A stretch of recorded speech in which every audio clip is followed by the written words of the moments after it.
जय राम जय जय राम श्री राम जय जय राम श्री राम जय जय राम। भगवान शंकर ने कहा तुम्हारे मन में संशय है तो जाओ परीक्षा ले लो। सीता बनकर पहुंची, रोते हुए राम मुस्कुराने लगे, हाथ जोड़कर प्रणाम किया और कहा मां, भगवान शंकर को छोड़कर जंगल में अकेली कैसे घूम रहे हो? आपको मालूम नहीं है? सीता अकेली थी इसलिए रावण हर के ले गया। अब फिर आप जंगल में अकेली घूम रही हो? एकदम पसीना निकल आया। प्रणाम करके चली, विचार करने लगी मैंने बहुत बड़ी गलती की है। अब भगवान शंकर पूछेंगे तो जवाब क्या दूंगी? यहां भगवान राम ने सोचा अपना प्रभाव दिखा दूं थोड़ा सा। सती वापिस लौटी तो देखा आगे से सीता राम लक्ष्मण तीनों आ रहे हैं। बोलो सियावर।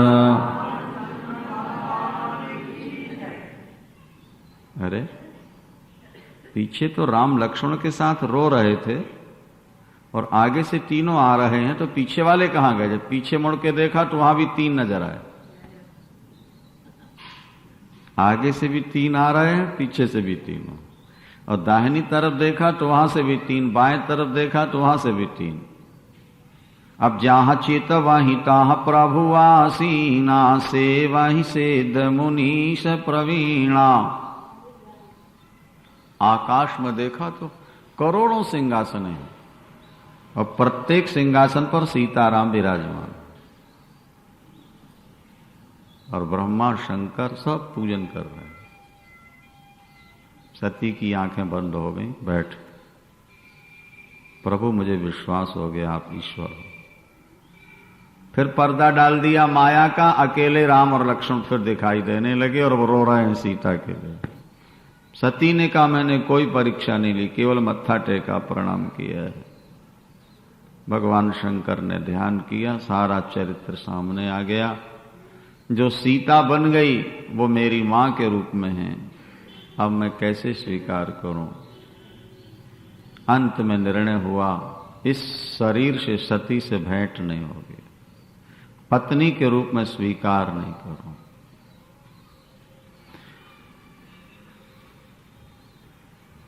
यहां सती से ये गलती हुई, वहां पिता की बात सुनो। पिता को अध्यक्ष बनाया गया था प्रजापतियों का। प्रजापति यज्ञ कर रहे थे, सभी देवता ऋषि महर्षि आए हैं। अध्यक्ष महोदय बाद में आए, सबने खड़े होकर उनका स्वागत सत्कार किया, प्रणाम किया। भगवान शंकर और ब्रह्मा नहीं उठे। ब्रह्मा दक्ष के पिता हैं और शंकर दामाद हैं। ध्यान देना बात, दो नहीं उठे, बाकी सबने प्रणाम किया। दक्ष बड़े प्रतापी राजा थे। हजारों लोगों ने प्रणाम किया, इस बात की खुशी नहीं थी। दुख इस बात का था मेरे दामाद ने उठकर मुझे प्रणाम क्यों नहीं किया। ये देखो, जो व्यक्ति चतुराई का अभिमान ले लेता है वो व्यक्ति झुकना नहीं जानता, झुकाना जानता है।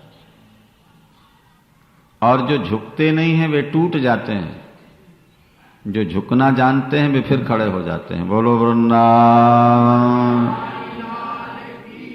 ये समझ लेना, नदी के प्रवाह में जब बाढ़ आती है ना नदी के, तो किनारे जो वृक्ष झुकना नहीं जानते वो बह जाते हैं, और जो घास झुकना जानती है वो बहती नहीं। बाढ़ समाप्त होने के बाद फिर खड़े। देखा है नहीं? जो वृक्ष झुकता नहीं वो नदी के प्रवाह में बह जाएगा, उसकी जड़ें उखड़ जाएंगी। और छोटी सी घास, पानी आया और जमीन में लेट गई, उसकी जड़ कभी नहीं उखड़ती। बाढ़ कम हुई फिर हरी। आज व्यक्ति अभिमान को लेकर चलता है। किसी ने एक बात बहुत अच्छी लिखी कि सिख अगर मंदिर के सामने से निकलता है तो सिर नहीं झुकाएगा, और हिंदू अगर गुरुद्वारे के सामने से निकलता है तो वो सिर नहीं झुकाएगा। ईसाई मस्जिद के सामने से निकले तो सिर नहीं झुकाता, और मुसलमान गुरुद्वारा और मंदिर के सामने से निकले तो सिर नहीं झुकाएगा, उसके अंदर नहीं जाएगा। संडास में सब एक साथ जा सकते हैं, ट्रेन में एक साथ जा सकते हैं, बाजार में एक साथ जा सकते हैं, सिनेमा में एक साथ बैठ सकते हैं, लेकिन मंदिर और गुरुद्वारा में एक साथ नहीं बैठ सकते। क्या समझे? वो कहते हैं कि इससे वो स्थान अच्छे हैं जहां एक साथ बैठ तो लेते हैं लोग। ये व्यक्ति का एक अभिमान है, मैं इनके सामने क्यों झुकूं? अरे भाई, मंदिर हो, मस्जिद हो, गुरुद्वारा हो, कोई भी हो, ये पूजा के स्थल हैं, ये तो भगवान की वंदना के लिए हैं। अपनी अपनी परंपरा से कोई कुछ भी कर रहा है, तुम निकलते हो तो तुम सिर झुका लोगे, तुम्हारा बिगड़ क्या जाएगा? लेकिन अभिमानी व्यक्ति वहां अपनी बेइज्जती समझता, वो सोचता मेरे धर्म में कोई खतरा ना जाए। दिन में 1000 झूठ बोलेंगे तो धर्म नष्ट नहीं होगा। Sale tax, income tax officer के सामने सिर झुकाएंगे तो क्या इनके धर्म में खतरा नहीं होगा? मुर्गे मार के खाएंगे तो धर्म में खतरा नहीं होगा, और किसी मंदिर गुरुद्वारा के सामने सिर झुका दिया तो धर्म के लिए खतरा पैदा हो गया। ये अभिमान है व्यक्ति का, और ये अभिमान ही व्यक्ति को बांट देता है। अहंकार, ये थोड़ा कठिन है, आप लोग समझ पाओ कि नहीं। देखो, हम शब्द जो है वो आकाश का वाचक है। हम, ये आकाश का वाचक है। आकाश व्यापक है, एक। लेकिन हम के पीछे जब आ लग जाता है तो उसका अर्थ नहीं हो जाता है। आ शब्द का अर्थ नहीं होता। जैसे समर्थ और असमर्थ, ये व्यक्ति ये काम करने में समर्थ है और ये व्यक्ति ये काम करने में असमर्थ है, तो आ का मतलब नहीं होता है। समझ में आ गया? तो हम माने आकाश होता है। वेद भगवान कहते हैं कि तुम्हारी आत्मा या परमात्मा आकाश की तरह व्यापक है। लेकिन जब उस हंग के पीछे आ लग गया अहम, मैं, अहंकार, तो अहम ने सिद्ध कर दिया कि मैं आकाश की तरह व्यापक नहीं हूं। मेरा ईश्वर आकाश की तरह व्यापक नहीं है, बल्कि टुकड़े टुकड़े में। अहंकार क्या करता है? ईश्वर को और आत्मा को टुकड़े टुकड़े में बांट देता है, मेरा और तेरा खड़ा कर देता है। अहंकार ने ही दीवारें खड़ी की हैं, और अहंकार पैदा होता है अज्ञान से।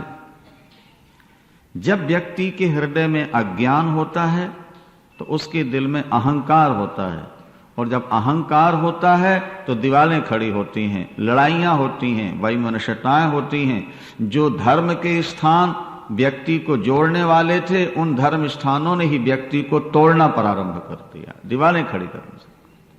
अहंकार। जरा बात पर ध्यान देना, बड़े काम की बात है। भगवान शंकर ने दक्ष की पुत्री को स्वीकार किया, विवाह कर लिया। अगर अहंकार न होता दक्ष के अंदर, तो दक्ष को भगवान शंकर के चरण छूना चाहिए था कि इन्होंने कृपा करके एक जीव की बेटी को ईश्वर ने स्वीकार कर लिया, मेरा महत्व बढ़ा दिया, ये तो वंदनीय है। नहीं आई बात समझ? अगर विवेक होता तो, पर विवेक न हो कि अहंकार था, इसलिए दक्ष ये चाहते थे कि सारे समाज के सामने शंकर मेरी पूजा करें, मुझको प्रणाम करें, तो मेरा महत्व और बढ़ जाए। कि देखो, भगवान शंकर भी दक्ष को नमस्कार करते हैं, स्वागत करते हैं।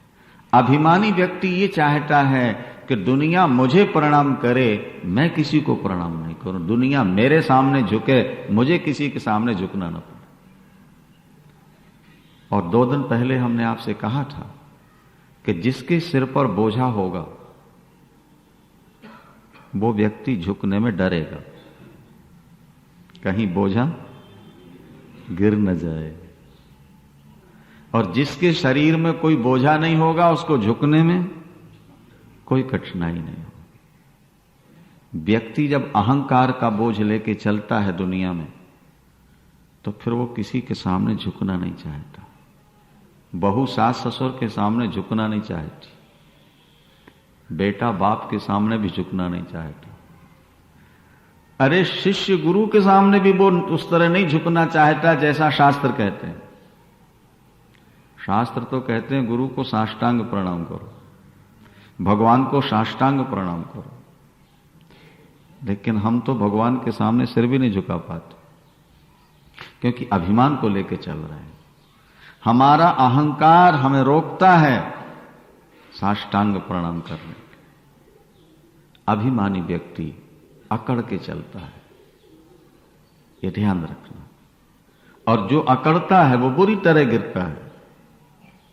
जब भगवान शंकर और ब्रह्मा नहीं उठे तो दक्ष ने भगवान शंकर को बहुत लतेड़ा मारा, बड़े कटु शब्दों का प्रयोग किया।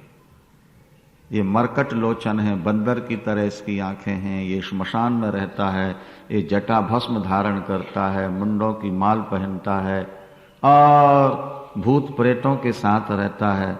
मैं अपनी बेटी इसको कभी न ब्याहता, पर क्या करूं, पिताजी की आज्ञा थी, इसलिए मजबूरन मुझे अपनी बेटी इसके साथ ब्याहनी पड़ी। इसका एक संकेत और है। दक्ष कहते हैं कि मैं अपनी बेटी ब्याहना नहीं चाहता था, पिता के आदेश के कारण ब्याहना पड़ा। कई बाबू लोग मंदिर आना नहीं चाहते, श्रीमती के आग्रह में चले आते हैं। बोलो वृंदावन।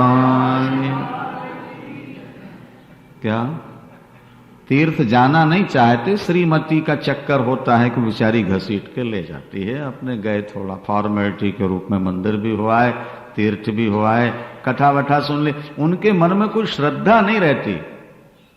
वो तो देवी ने जोर लगाया, बड़ी अच्छी कथा, और एक दिन तो चलो चलो, 4 दिन का सोचते चलो इसको खुश करना है, भगवान खुश हो ना हो ये तो खुश हो ही जाएगी बेचारी, चले आते। जो अपनी बुद्धि पर ज्यादा विश्वास करते हैं, अभिमान करते हैं, वो दूसरे पर जल्दी विश्वास नहीं करते। दक्ष अपनी बेटी शंकर को ब्याहना नहीं चाहते, लेकिन कहते पिता के कहने पर मैंने ब्याह। भगवान शंकर कुछ बोले नहीं। दक्ष ने श्राप दे दिया, शंकर को यज्ञ में भाग नहीं मिलेगा, सब देवताओं से अलग ये बैठेगा, इसकी पंक्ति अलग रहे, इसके अनुयायी पाखंडी हो जाएंगे, ये वो बहुत सारा श्राप था। इसके बाद दक्ष ने फिर एक यज्ञ का आयोजन किया कनखल में।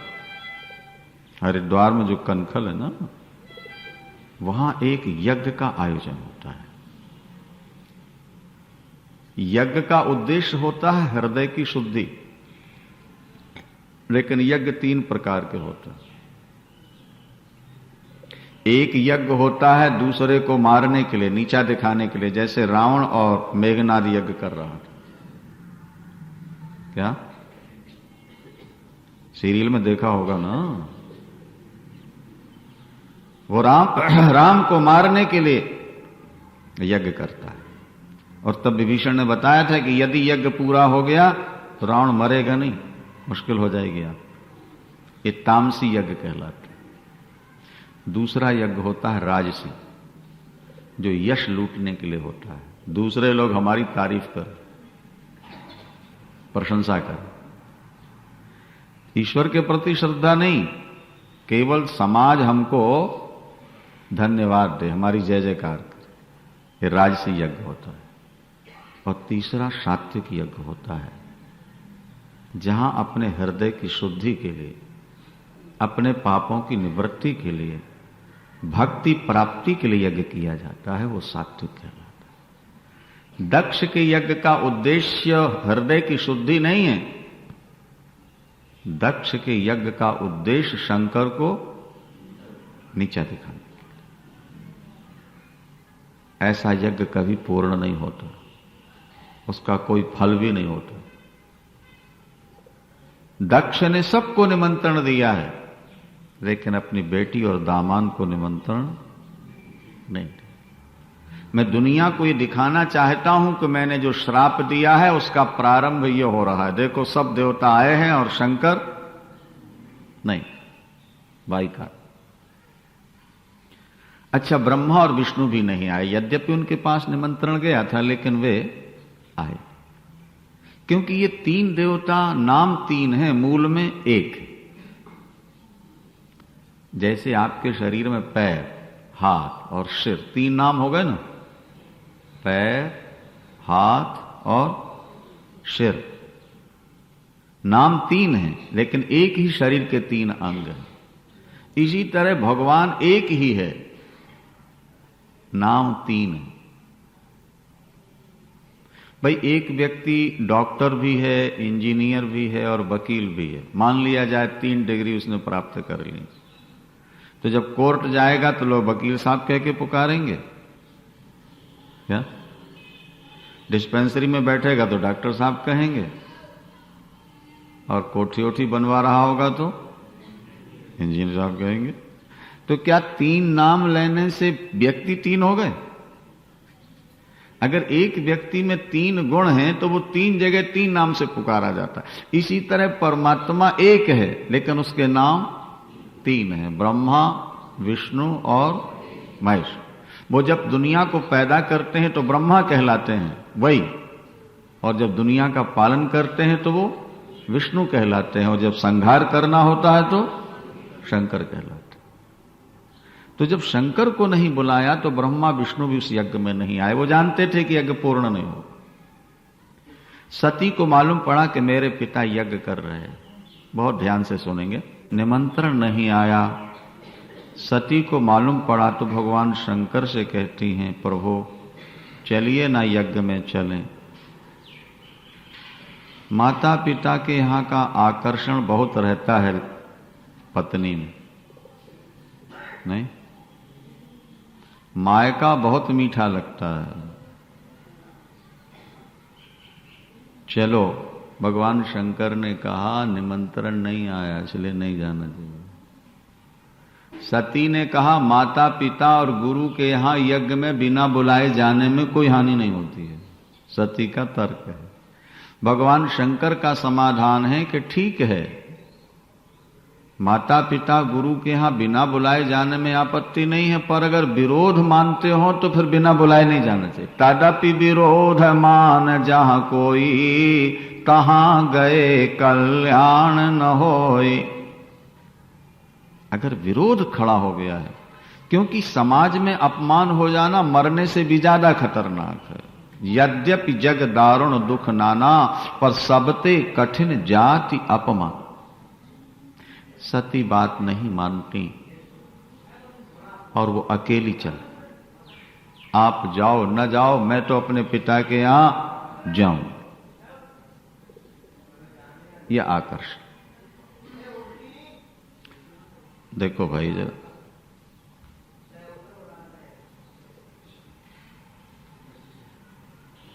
अच्छा जी, सती जाकर के पहुंची पिता के यहां, पिता की भ्रुकुटी चढ़ गई क्रोध में। ये बिना बुलाए क्यों आई? किसी ने सम्मान नहीं किया। यज्ञ मंडप में देखा सभी प्रधान देवताओं की वेदियां बनी हैं, लेकिन शंकर के लिए कोई स्थान नहीं। सती को क्रोध आ गया और पिता से कहा, यज्ञ करते करते यज्ञ के धुएं से तुम्हारी बुद्धि काली हो चुकी है, तुम भ्रष्ट हो चुके हो। चतुराई के अभिमान ने तुमको इतना नीचे गिरा दिया है कि तुम भगवान शंकर का अपमान करते हो। भगवान शंकर जब नृत्य करते हैं, तांडव नृत्य, उनके शरीर से गिरने वाली भस्मी को विष्णु और ब्रह्मा उठा के अपने माथे पर रख लिया करते हैं। शिव शब्द बोलने वाला व्यक्ति कभी गरीब नहीं हो सकता।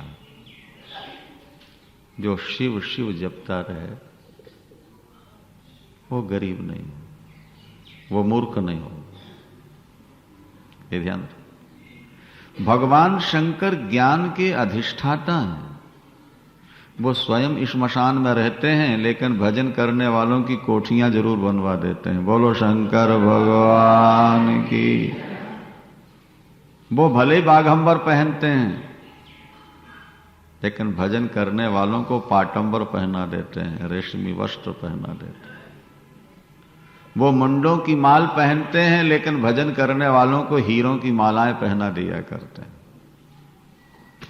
शंकर जैसा दुनिया में दानी कोई नहीं। एक बार ब्रह्मा जी आए थे शंकर जी के पास पार्वती जी से शिकायत करने के लिए। सुनो ध्यान से। ब्रह्मा जी आए अपना इस्तीफा लेकर के।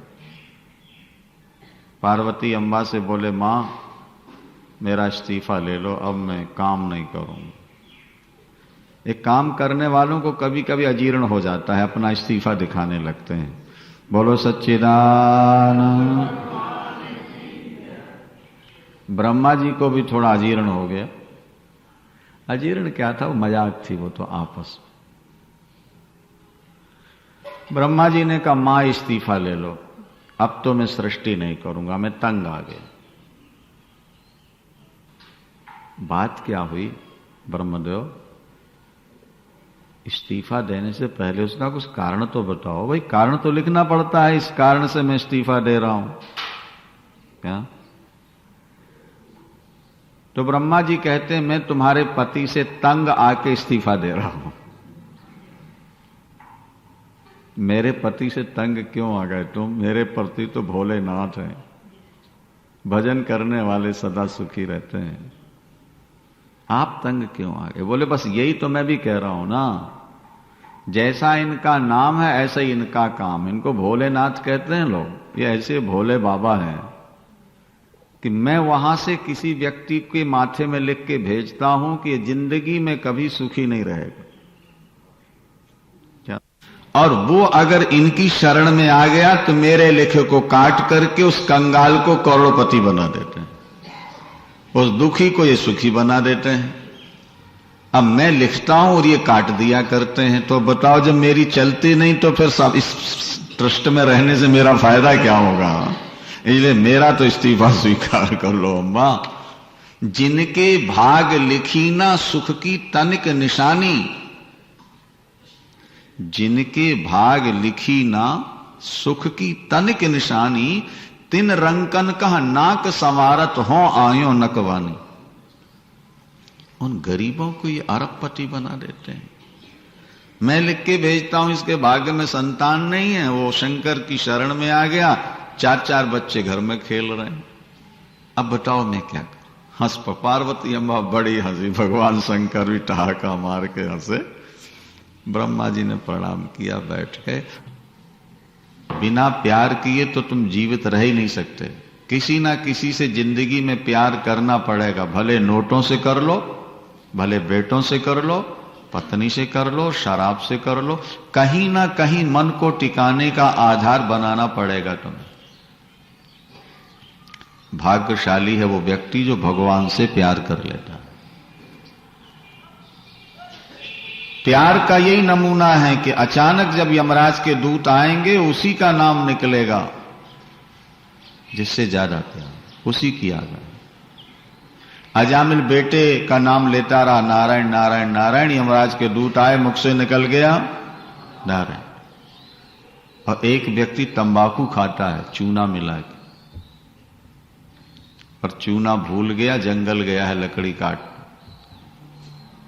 जब तंबाकू खाने की तड़फ लगी उसको, तो तड़फ में उसने जेब में हाथ डाला, चूना नहीं। अब और ज्यादा छटपटा गया, चूना भूल गया। जो सामने से निकले उसी से मांगता, भैया चूना हो तो दे दो। किसी के पास चूना नहीं मिला, चक्कर आने लगे। भगवान शंकर का एक चबूतरा था, थड़ा, भगवान शंकर की पिंडी रखी थी और वृक्ष की छाया थी। वहीं लेट गया, शंकर जी की पिंडी की ओर सिर करके लेट गया। अंबा पार्वती और भगवान शंकर वहां से निकले। अंबा जी ने कहा, प्रभु देखो ये भगत कब से आपके चरणों में सिर रखे पड़ा है, आप तो भोलेनाथ, उसको वरदान दे दो। भगवान शंकर ने कहा, ये मेरे चरणों में नहीं पड़ा है, किसी और चक्कर में है देवी, चलो। तो अंबा जी तो बड़ी करुणामयी है ना जगदम्बा, उन्होंने कहा, प्रभु जो भी हो पर आपके चरणों में तो पड़ा है, इसलिए इसकी इच्छा पूरी कर दो। भगवान ने कहा, अच्छा भाई, श्रीमती जी की बात तो माननी पड़ती है, बोलो शंकर भगवान की। महाराज भगवान शंकर गए और उन्होंने उसको जगाया, भगत उठो, वर मांगो। उठा, कहता महाराज चूना दे दो। चूना के चिंतन में सोया था, इसलिए मुख से छू नहीं सकता। बाद में होश आई, अरे ये तो भगवान शंकर थे। हम जिंदगी भर घर का काम करते रहेंगे, मरते समय घर ही याद आएगा, तो घर याद आ गया तो नाली के नापदान के कीड़े बन जाना पड़ेगा। रुपए याद रहेंगे तो सर्प बनना पड़ेगा। अनाज याद रहेगा तो चूहा बिल्ली बनना पड़ेगा। घर याद रहेगा तो कीड़े बनना पड़ेंगे। और भगवान याद आ गए तो भगवान बन जाओगे, भगवान के धाम में चले जाओगे। मानव जीवन पा करके उसे पाने का प्रयास करो, यही जीवन का एक लक्ष्य है, इसे ध्यान रखना है। धर्म की अधर्म का, प्राणियों में विश्व का, गोहत्या, गौ माता की, हर हर महा। श्री बांके बिहारी लाल की। अखंड शांति किसे मिलती है? भगवान कहते हैं, निर्ममो निरहंकारा सा शांति मधिगच्छति। जिसके जीवन से अहंता और ममता निकल जाती है, शरीर के प्रति मैंपना न रह जाए और परिवार के प्रति मेरापन न रह जाए, उस व्यक्ति को अखंड शांति प्राप्त हो जाती है। जैसे कमल का पत्ता जल में रहता हुआ भी गीला नहीं होता, इसी तरह ज्ञानी पुरुष परिवार में रहता हुआ भी परिवार से आसक्त नहीं होता। ज्ञानी का मन सदा अलेप, ज्ञानी का मन सदा अलेप, जैसे जलमह कमल अलेप। लिप्यते नश पापेनो पद्म पत्रो मिमां भषा। कमल का पत्ता जल से ही पैदा होता है और 24 घंटे जल में ही रहता है, लेकिन गीला नहीं होता। हमारे आपके लिए एक संकेत है कि हम भी गृहस्थ जीवन में पैदा हुए हैं, गृहस्थ से ही पैदा हुए और गृहस्थी में रह रहे। हमारे जीने की कला यही है कि हमारे मन में परिवार की आसक्ति न हो। गोस्वामी तुलसीदास जी भी कुछ ऐसा ही कहते हैं, तुलसीदास मैं मोर गए बिनु, तुलसीदास मैं मोर गए बिनु, जीव सुख कबहु न पावे। ये क्षणिक सुख सुख नहीं कहलाता भैया। सुख उसे कहते हैं जिसके पीछे दुख न लगाओ, और जीवन उसे कहते हैं मृत्यु जिसके पीछे न हो, और संयोग उसे कहते हैं जिसके पीछे वियोग न हो। जैसे दिन के पीछे रात लगी है, मृत्युलोक में रहने वाले को 12 घंटे रात्रि का सामना करना ही पड़ता है। अगर आप अंधकार से सर्वथा बचना चाहते हैं तो सूर्य लोक चले जाइए। सूर्य मंडल के समीप पहुंच जाए, रात्रि का कभी दर्शन नहीं होगा। इसी तरह आप परमात्मा को प्राप्त कर लें तो जीवन में कभी दुख नहीं होगा, कभी अशांति नहीं होगी। अन्यथा जीवन के साथ मृत्यु, संयोग के साथ वियोग और सुख के पीछे दुख लगा हुआ है। संसार में दुख नहीं है, ये भी समझ लो। दुख अपने कच्चे मन में है। दुख और सुख की जो भावना है वो मन में होती है। वही व्यक्ति को दुखी और सुखी बनाता रहता है। भजन करते करते, सत्संग करते करते, गुरु गोविंद की सेवा करते करते बुद्धि निर्मल हो जाए और परिवार से मन हट जाए, फिर परिवार में रहते हुए भी कोई हानि नहीं। क्या ऐसा हो सकता है कि हम परिवार में रहें और मन परिवार में न रहे? जरूर हो सकता है। किसी का हुआ है, बहुतों का हो गया है। माता कुंती के मन में हर्ष शोक नहीं हुआ वरदान मिल जाने के बाद। गुरु नानक देव जी हैं, कबीर हैं, नरसी हैं, नामदेव हैं, ये सब गृहस्थ संत थे।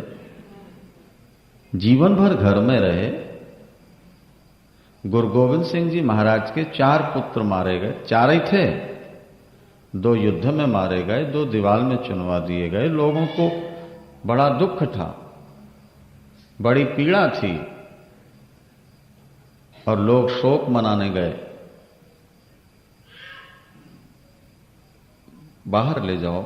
गुरु गोविंद सिंह जी महाराज के 4 पुत्र समाप्त हुए। लोग उनके पास शोक मनाने गए, अफसोस मनाने गए। वाहे गुरु, आपके 4 थे, 4 समाप्त हो गए। मुस्कुरा के गुरु गोविंद सिंह जी महाराज ने उत्तर दिया, 4 मुए तो क्या हुआ, जीवत कई हजार। शिष्य भी तो पुत्र के समान है। धर्म की रक्षा के लिए समाप्त हुए। आत्मा तो अजर अमर है, आत्मा की तो मृत्यु होती नहीं। और शरीर मिट्टी का पुतला है, ये सदा रहता नहीं। मिट्टी से बना, भिसक के मिट्टी में मिल गया। आत्मा नित्य तत्व है।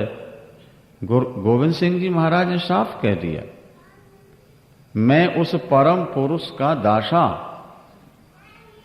मैं उस परम पुरुष का दासा और देखन आयो जगत तमाशा। मैं तो जगत का नाटक देखने आया हूं। गुरु नानक देव जी महाराज भी यही कहते हैं, जिनको जाना उत है वे क्यों लोड़े इत, जैसे परघर पाहुना रहे उठाए चित्त। आप रिश्तेदारी में जाते हैं, बड़ा सम्मान होता है, लेकिन सम्मान पाकर आप अपने घर को नहीं भूलते। आप दिन दो दिन के बाद ही कहते हैं जी अब चलेंगे। रोकने की बड़ी कोशिश करते हैं, लेकिन आप कहते हैं फिर कभी आएंगे, अब क्षमा कीजिए, जाने दीजिए। जैसे हम मेहमानी में जाकर, अपने रिश्तेदारों में जाकर उनकी सेवा पाकर भी अपने घर को नहीं भूलते, इसी तरह समझदार व्यक्ति संसार का सुख पाकर भी भगवान को नहीं भूलता, क्योंकि आखिर तो वही जाना है और किसी भी समय जाना है। जिंदगी की अगर गारंटी होती तो सोचा जाता चलो इतने दिन संसार के सुख भोग लो, काम कर लो और फिर बाकी थोड़ा समय भगवान को दे देंगे, इतने वर्ष भगवान को दे देंगे। पर वो तो कोई समय नहीं है ना मृत्यु का। मृत्यु कब आएगी इसका कोई पता नहीं। अभी बैठे बैठे आ सकती है, 10 साल बाद भी आ सकती है। तो हम लोग हमेशा अपोजिट सोचने वाले हैं। अभी तो बहुत दिन जीना है, ये अपोजिट है। नहीं नहीं, ऐसा सोचो कि मृत्यु ने हमारा गला दबा रखा है और दुनिया से हम जाने वाले हैं, इसलिए जाने से पहले कुछ कर जाएं। बोलो वृंदावन। हमारे धर्म शास्त्रों में लिखा है कि जब धर्म करने की इच्छा हो तो ये मत सोचना कि कभी कर लेंगे। गृहीत इव केशेषु मृत्युना धर्ममाचरे। मृत्यु ने हमारे बाल पकड़ रखे हैं और वो गला दबाने वाला है, इसलिए जितना बन सके धर्म कर लो। भजन कल के लिए नहीं छोड़ना। काल करंते आज कर, आज करंते अब, और पल में परलय होएगा, फिर करेगा कब। एक नौकरानी आया, आपके बच्चों को संभालती है, लेकिन हर समय यह ध्यान रखती है कि बच्चे मेरे नहीं हैं, मालकिन के हैं, सेठानी के हैं, और मेरी नौकरी कभी भी छूट सकती है और मुझे जाना पड़ेगा। इसलिए बच्चों की सेवा तो करती है पर प्यार ज्यादा नहीं करती। क्या? सेवा करती है पर प्यार नहीं करती। प्यार उसका अपने बच्चों से। इसी तरह आप भी संसार में रहो, व्यवहार में रहो, काम करो, लेकिन ये समझकर कि किसी भी दिन यहां से चल पड़ना है, ये अपने नहीं है। नानक कहत ये सब जग मिथ्या, ज्यों सपना रहनाई, हरि बिन तेरो कौन सहाय। हरि बिन तेरो कौन सहाई, काको मात पिता सुत बनिता, को काहू को भाई। धन धरणी सुख संपत्ति सगरो, जिसमें रहा लपटाई, लिपटा हुआ है। प्राण चले कोई संग न जाए। जिस दिन प्राण चलेंगे ये साथ नहीं जाएंगे। इनसे काहे नेह लगाए, इसे क्यों नेह लगाए बैठा। दीन दयाल सदा दुख भंजन, पासों रुचि न बढ़ाई। हरि बिन तेरो कौन सहाई, नानक कहा तो ये सब जग मिथ्या, ज्यों सपना रहनाई। जैसे रात्रि का स्वप्न मिथ्या है, आंख खुलने के बाद कुछ नहीं।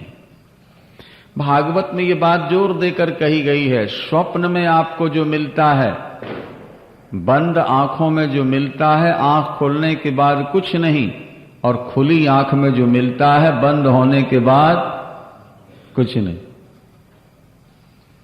रात में सपने में जो मिला, आंख खुली खत्म, और खुली आंख से जो तुमको मिला हुआ है वो आंख बंद हुई और खत्म, तुम्हारा नहीं। और आत्मा कभी मरती नहीं। जैसे हम अपने कपड़े बदल देते हैं, इसी तरह शरीर बदले जाते हैं। जरा बुद्धि लगा के सोचो तो भैया, आपका बचपना बदल गया तब जवानी मिली है ना? नहीं। और जवानी बदली तो बुढ़ापा मिला। तो इसी जीवन में दो शरीर बदल गए आपके? नहीं। बचपना बदल गया और उसके बाद जवानी बदल गई, पर आप नहीं बदले। जो आप बचपन में थे वही जवानी में थे और वही बुढ़ापे में है। तो जब बचपना और जवानी बदल गई, आप नहीं बदले, तो बुढ़ापा बदलने के बाद आप कैसे बदल जाए? आत्मा की अमरता। जड़ भरत की बात प्रातःकाल आप सुन रहे थे। मृग से आसक्ति होने के कारण को मृग बनना पड़ा, और मृग का शरीर छोड़ के फिर वो ब्राह्मण बनते हैं, और तब जानबूझ के वो मूर्ख बन गए। ये दुनिया कमाऊ व्यक्ति को छोड़ना नहीं चाहती और न कमाने वाले को पास रखना नहीं चाहती। ये ध्यान रखें। अगर कोई व्यक्ति आपसे प्यार करता है तो समझ लेना उसका आपसे स्वार्थ है, आपसे उसको कुछ मिल रहा है। जिस दिन आपसे उसको कुछ नहीं मिलेगा उसी दिन उसका प्यार आपसे खत्म हो जाए। क्या समझे? दुर्गा सप्तशती का पहला अध्याय पढ़ो। समाधि नाम का वैश्य, सुरथ नाम का राजा। समाधि नाम के वैश्य ने करोड़ों रुपया कमाया, बचपन से लेके बुढ़ापे तक खून पसीना एक करके कमाया। न कभी तीर्थ, न व्रत, न दान, न पूजा, न पाठ, न सत्संग। पैसा पैसा पैसा कमाते कमाते जब ज्यादा कमा दिया, बेटे लायक हुए, दुकान संभाल ली, शादियां हो गईं। बेटों ने बाप को धक्का मारकर घर से निकाल दिया। पुत्र दारैर निरष्टश्चो धन लोभाद साधु। और वो पत्नी जिसने लामा फेरे किए थे ना साथ में, वो बेटों के पक्ष में हो। पुत्र दारई, दारा माने पत्नी, क्या?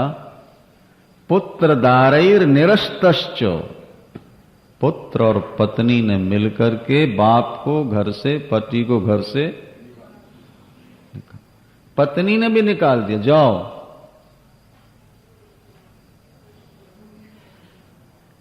जब तक तुम कमा रहे हो, सोर नार मुनि साब की यह रीति। अरे सोर नार मुनि साब की यह रीति, क स्वार्थ लाग करें सब प्रीति। और हेतु रहित जग जुग उपकारी, तुम तुम्हार सेवक असुरारी। कि स्वार्थ मीत सकल जग माही, और सपुने हूं प्रभु परमारथ नाही। स्वार्थ मीत, दुनिया में जितने मित्र बने हैं स्वार्थ को लेकर। याज्ञवल्क्य अपनी पत्नी से कहते हैं, गार्गी,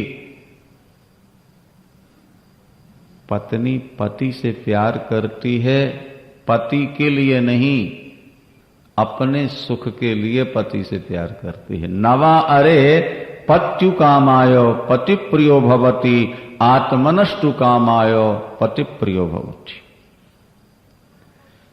अगर पत्नी पति से प्यार करती है तो नपुंसक पति से भी उसका प्यार होता, न कमाने वाले पति से भी प्यार होता, तो मालूम पड़ता है कि पति से प्यार। मानना पड़ेगा कि पत्नी का अगर पति से प्यार है तो अपने सुख के लिए, क्योंकि यह कमा के हमें खिलाता है और विषयों का सुख भी मिलता है। पति अगर पत्नी से प्यार करता है तो वो भी अपने सुख के लिए प्यार करता है, पत्नी के लिए प्यार नहीं करता। बोलो वृंदावन। क्या? अच्छा ये बताओ, हम और आप नोटों से प्यार करते हैं, नोटों को सुख देने के लिए कि नोटों से सुख लेने के लिए? बोलो, लेने के लिए। तो जैसे हम नोटों से सुख लेने के लिए नोटों से प्यार करते हैं, इसी तरह पत्नी पति से सुख लेने के लिए पति से प्यार करती है, पति पत्नी से सुख पाने के लिए पति पत्नी से प्यार करता है। हर व्यक्ति अपनी आत्मा को सुखी बनाने के लिए दूसरे को अपना बनाता है। जो हमारी आत्मा के विरुद्ध होगा हम उसको बिना किसी हिचकिचाहट के छोड़ने को तैयार हो जाते। इसलिए इस झूठे संसार से प्यार नहीं करना। प्यार करना तो केवल परमात्मा से कर। जड़ भरत मूर्ख बन गए, जब कमाऊंगा नहीं तो घर में कोई रखेंगे नहीं। थे बड़े विद्वान, बड़े ज्ञानी, उनको 3 जन्म याद थे महाराज। भरत थे, उनके नाम से देश का नाम भारत पड़ा है, और उसके बाद मृग बने और अब ब्राह्मण बने। 3 जन्म याद, लेकिन मूर्ख बन गए। जो पढ़ाया जाए उल्टा ही बोलते थे। जो पवित्रता के नियम बताए जाए उल्टा ही करते थे। 4 महीने तक गायत्री मंत्र रटाया गया, लेकिन सुनाए नहीं दोबारा। याद हो गया, सुनाते नहीं। क्यों? इसलिए कि ये लोग मुझको मूर्ख समझ के घर से निकाल, ताकि मैं निश्चिंत होकर परमात्मा का चिंतन कर लूं। दुनिया से प्यार नहीं करूंगा, क्योंकि मृग से प्यार करके मैंने देख लिया, भगवान को पाने निकला था और मृग बन गया। आसक्ति ही खतरनाक है, पदार्थ खतरनाक नहीं है, ये आप समझ लें। न पत्नी खतरनाक है, न पुत्र खतरनाक है, न धन खतरनाक। खतरनाक है तो आसक्ति, और आसक्ति होती है अज्ञान से। इसलिए अज्ञान को काट दो, ज्ञान प्राप्त कर लो गुरुओं से। जब अंदर ज्ञान रहेगा, आसक्ति नहीं होगी। आसक्ति नहीं होगी, बंधन नहीं होगा। आसक्ति ही बंधन है, आसक्ति ही पुनर्जन्म है। आसक्ति छोड़ दो, परमात्मा को प्राप्त कर लो। लंबी कथा सार आपको बता दें, विस्तार का समय नहीं है। देखो, जड़ भरत को उनके पिता की मृत्यु के बाद घर से निकाल दी। भाभियों ने कहा इसको रोटी नहीं देंगे। क्यों? कमाता नहीं। अंत में खेत की रखवाली के लिए नियुक्त किया गया। बड़े खुश थे, एकांत में भजन करेंगे, खेत पर बैठे। अच्छा, भाभियां क्या करती थी? जो सड़ा गला भोजन होता था वो खाने को भेज देती थी। सब्जी और अचार की जगह बैल को खिलाने वाली खल भेज देती थी। सब्जी, जो चावल नीचे जल जाए वो भेज, रोटियां जो बासी हो जाएं। लेकिन जड़ भरत अमृत की तरह खाते थे। उनका सिद्धांत था कि पेट स्वाद नहीं मांगता और जीभ रोटी नहीं मांगती। वृंदावन। पेट को स्वाद की जरूरत नहीं है, पेट तो कहता कुछ भी डाल दो, हमें भर दो, बस। पर जैसे मंत्री से मिलना हो तो संतरी महोदय बीच में खड़े हैं, अभी टाइम नहीं है, कुछ लालच दो, पैसे दो, मिला देते हैं। तो ये जीभ महारानी जो है, ये मंत्री महाराज की संतरी है। पेट मंत्री और ये संत। ये कहते हैं बिना स्वाद के अंदर नहीं जाने देंगे। बोलो वृंदावन। पेट स्वाद नहीं मांगता, पर ये जीभ कहती है बिना स्वाद के अंदर नहीं जाने। ये जीव के लिए सब कुछ उपद्रव करना पड़ा। और इस स्वाद ने ही व्यक्ति को बांध लिया और मार दिया। देखो, भोग हम नहीं भोगते, भोग हमको भोग रहे। भोगा न भुक्ता, स्वयमेव भुक्ता। जो ज्यादा खाते हैं वो थोड़े दिन के बाद खाने लायक नहीं रह जाते। नहीं समझा? जो ज्यादा खाएंगे थोड़े दिन के बाद वो खाने लायक नहीं रह जाते। बीमारियां लग जाएंगी। पदार्थ तो ज्यों के त्यों पड़े हैं, लेकिन पदार्थों ने उनको ऐसा खा लिया कि अब वो खाने लायक नहीं रहे। डायबिटीज है, मीठा नहीं खा सकते। हाई ब्लड प्रेशर है, नमक नहीं खा सकते। हार्ट अटैक है, ऊपर की मंजिल में नहीं जा सकते। वृंदावन। भोगों ने हमको भोग लिया कि नहीं? ज्यादा स्वाद लेने की कोशिश मत करो। स्वाद लेना है तो भजन का। सुरा सुंदरी का स्वाद तुम्हें बेकाम बना देगा। गुरु नानक देव जी से कहा, ताजी ताजी शराब निकाली है बाबा, पी लो। क्या होगा रे? वो मस्ती आएगी, दुनिया भूल जाओ। कब तक के लिए? सुबह तक। फिर सुबह आके फिर पी जाना। फिर कब तक के लिए? शाम तक। उसके बाद फिर आके पी जाना।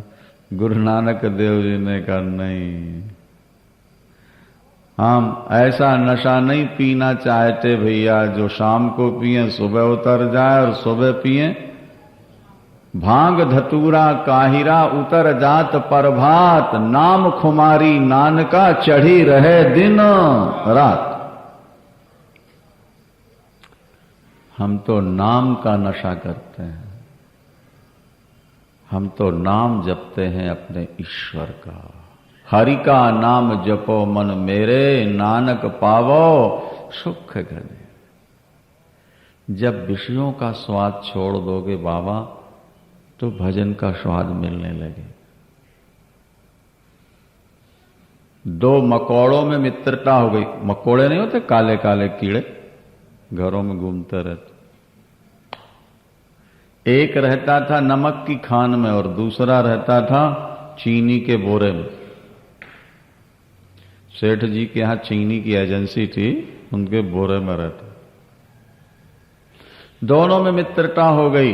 नमक की खान वाले मकोड़े ने चीनी के बोरे में रहने वाले मकोड़े को निमंत्रण दिया, आओ हमारे यहां नाश्ता करो, भोजन करो, पार्टी। क्या? जब वो पहुंचा तो नमक की डली रख दी, बोले ये खाओ। अरे चीनी खाने वाला नमक क्या खाएगा मकोड़ा? बड़ी गिलानी हुई। उसने कहा अच्छा मित्र कल हमारे यहां आओ। तो नमक का मकोड़ा और कीड़ा वहां पहुंचा। चीनी मीठा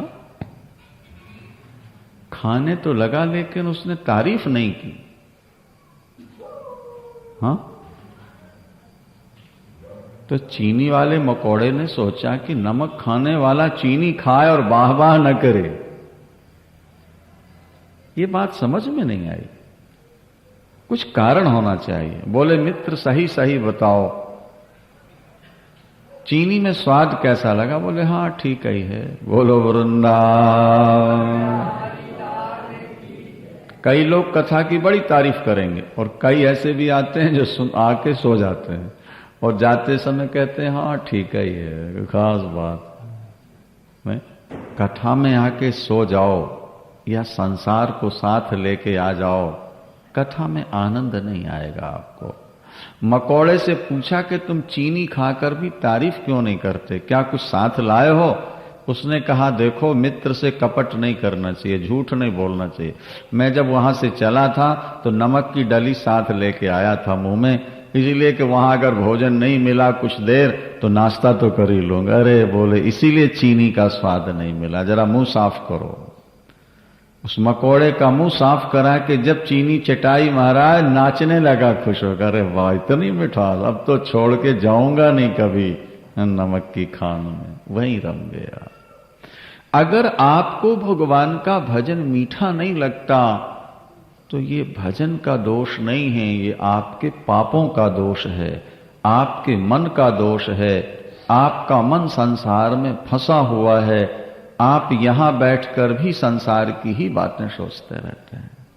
अन्यथा अगर एक बार भजन में आपको स्वाद मिल जाए, दुनिया के सारे स्वाद फीके हो जाए।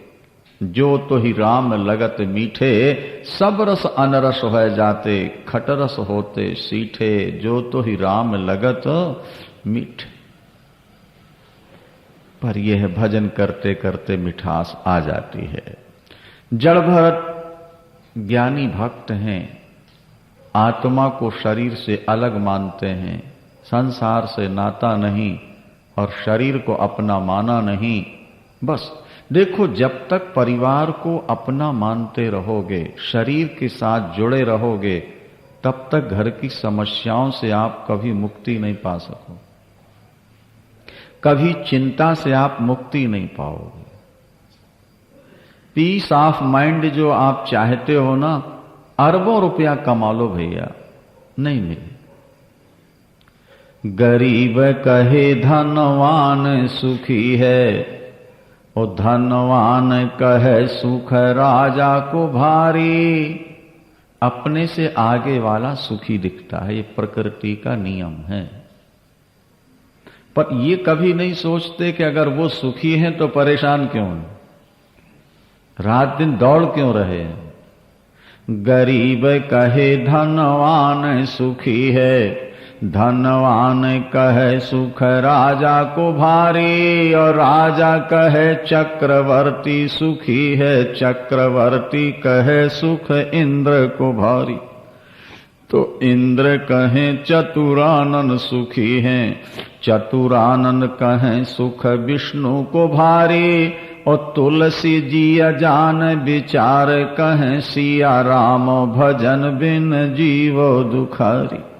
अरे वेद पुराण पढ़े सिगरे बिगरे सब पेट उपायनों में, और भोर भय चहु और फिरे सब बातन के चतुरायन में। नित होत खुशामद पाजिन की पर गए परलोक नशायन में, और तुलसी आराम न काहू मिल्यो आराम है राम के पायन में। तू कछु और विचारत है नर, अरे तू कछु और विचारत है नर, तेरो विचार धरो ही रहेगो। और कोट उपाय किए धन के हित, भाग्य लिखो तितनो ही मिलेगो। और भोर की साँझ घड़ी पल माझो, सो काल अचानक आय गहेगो। और राम भजो न कियो कछु सुकृत, सुंदर यो पछताए मरेगो। तू संपत्ति के पीछे पागल हो रहा है, लेकिन संपत्ति में शांति नहीं है बाबा,